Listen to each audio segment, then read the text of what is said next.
E o Instituto de Estudos Sociais e Políticos da Universidade Federal do Rio de Janeiro e a revista Veja fizeram um levantamento sobre os parlamentares federais mais envolvidos com o desenvolvimento do Brasil. A relação, que ficou conhecida como Ranking do Progresso, traz 42 deputados federais e 28 senadores de todo o país.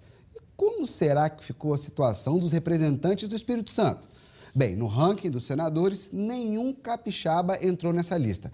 Já na listagem dos deputados, aparecem 4 nomes do Espírito Santo. Os deputados César Colnago, Rose de Freitas, Dr. Jorge Silva e Lelo Coimbra. O deputado César Colnago foi o mais bem colocado e ele está aqui no estúdio com a gente. Deputado, bom dia, parabéns pela posição aí no ranking. Deputado, que questões são essas, consideradas importantes para o país, que são levadas em consideração na hora de fazer esse ranking? São questões que discutem fundamentalmente a economia e a competitividade da nossa economia, do desenvolvimento brasileiro, e questões éticas fundamentais, ligado à corrupção, ligado ao papel do Estado, ao controle da máquina, à eficiência da máquina, ligado à questão da redução dos impostos, ligado ao equilíbrio entre os poderes, a relação dos poderes com a sociedade, ou seja, são questões que dizem respeito ao desenvolvimento do país numa visão muito ampla de projetos que são analisados pelo Instituto e pela UERJ. Pois é, eles analisam a participação de vocês propondo matérias sobre essas áreas, votando, discursando no plenário. É assim que é analisado, é assim que é montado? Na verdade, pelo que eu vi na matéria, eles analisaram com um foco nessas questões levantadas da economia, do progresso, de fazer o país desenvolver e crescer. Eles levantaram 142 projetos. Podem ser medidas provisórias, emendas à Constituição, pode ser projetos de lei ordinário, projetos de lei complementar, e as notas são dadas, a nota que mais vale, o peso maior, é para as relatorias, para os pareceres nas comissões. E, por exemplo, o discurso em plenário ele tem um valor de 1, enquanto que um parecer tem valor de 4. É uma visão que sai só daquilo que aparece muitas vezes na mídia para trabalhar o processo legislativo e as comissões. Só para você ter uma ideia, eu participo, particularmente, a comissão permanente, todos são obrigados a participar, as comissões especiais, quando um projeto tem que passar em várias comissões, então se cria, por exemplo, a lei antidroga, eu sou membro, o Dr. Jorge é o presidente, eu participo porque ela é uma lei importante, então ao invés de passar em todas as comissões, é uma comissão especial. E a comissão mista, que é do Congresso, entre senadores e deputados federais, em que a gente participa para dar parecer sobre as medidas provisórias. Eu, por exemplo, atualmente, eu estou na lei dos portos e estou nos royalties que a presidente Dilma, ao vetar, apresentou uma nova medida provisória.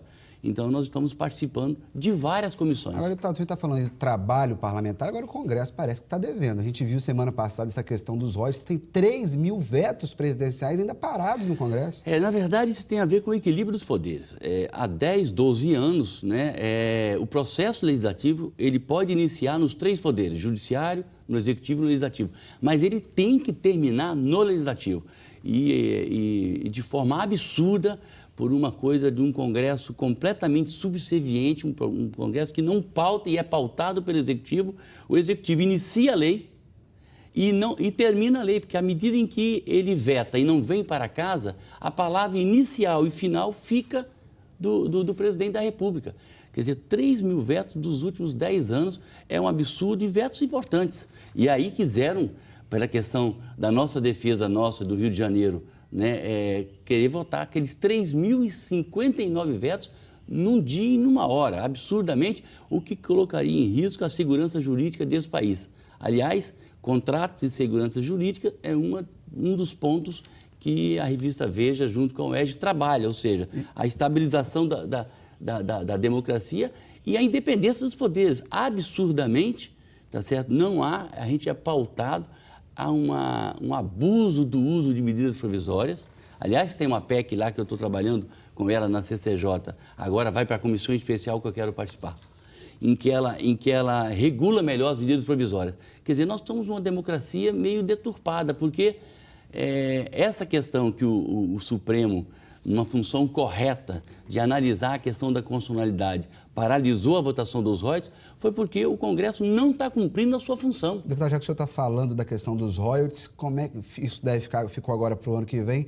Isso muda a chance do Espírito Santo? Como é que o senhor vê aí? Eu tenho certeza em que o Pacto Federativo está estilhaçado por omissão do governo, da presidente Dilma, e por uma ganância dos membros do Executivo, estimulados muito para que esse recurso viesse logo para esses estados. Eu tenho certeza que o Supremo, que já agiu agora nessa fase preliminar, por ação das bancadas do Rio de Janeiro e do Espírito Santo, diga de passagem, no mérito, vai com certeza dar ganho de causa para o Espírito Santo, porque tem Mas no Congresso essa é uma batalha perdida, o senhor acha? No Congresso, do ponto de vista de votação, é uma batalha perdida. Mas nós temos o Supremo e tem 3 inconstitucionalidades em 3 artigos claros da Constituição. Agora, deputado, um dos pontos citados nesse ranking é a questão da carga tributária menor, que é uma coisa que ainda assusta muitos brasileiros. O que a gente conseguiu de avanço? Parece que não chegou nada para a gente. O brasileiro continua pagando muito imposto. Na verdade, a carga tributária esse ano bateu o recorde. Você tem uma carga maior tributária e um PIB pequeno, mostrando um desajuste na economia completo, na política industrial e na economia de um modo geral. E o Brasil perdendo muito a chance de virar uma grande nação, perdendo a condição de competição com a infraestrutura sucateada, com muitos problemas e com a carga tributária insuportável principal. Você não vê o retorno.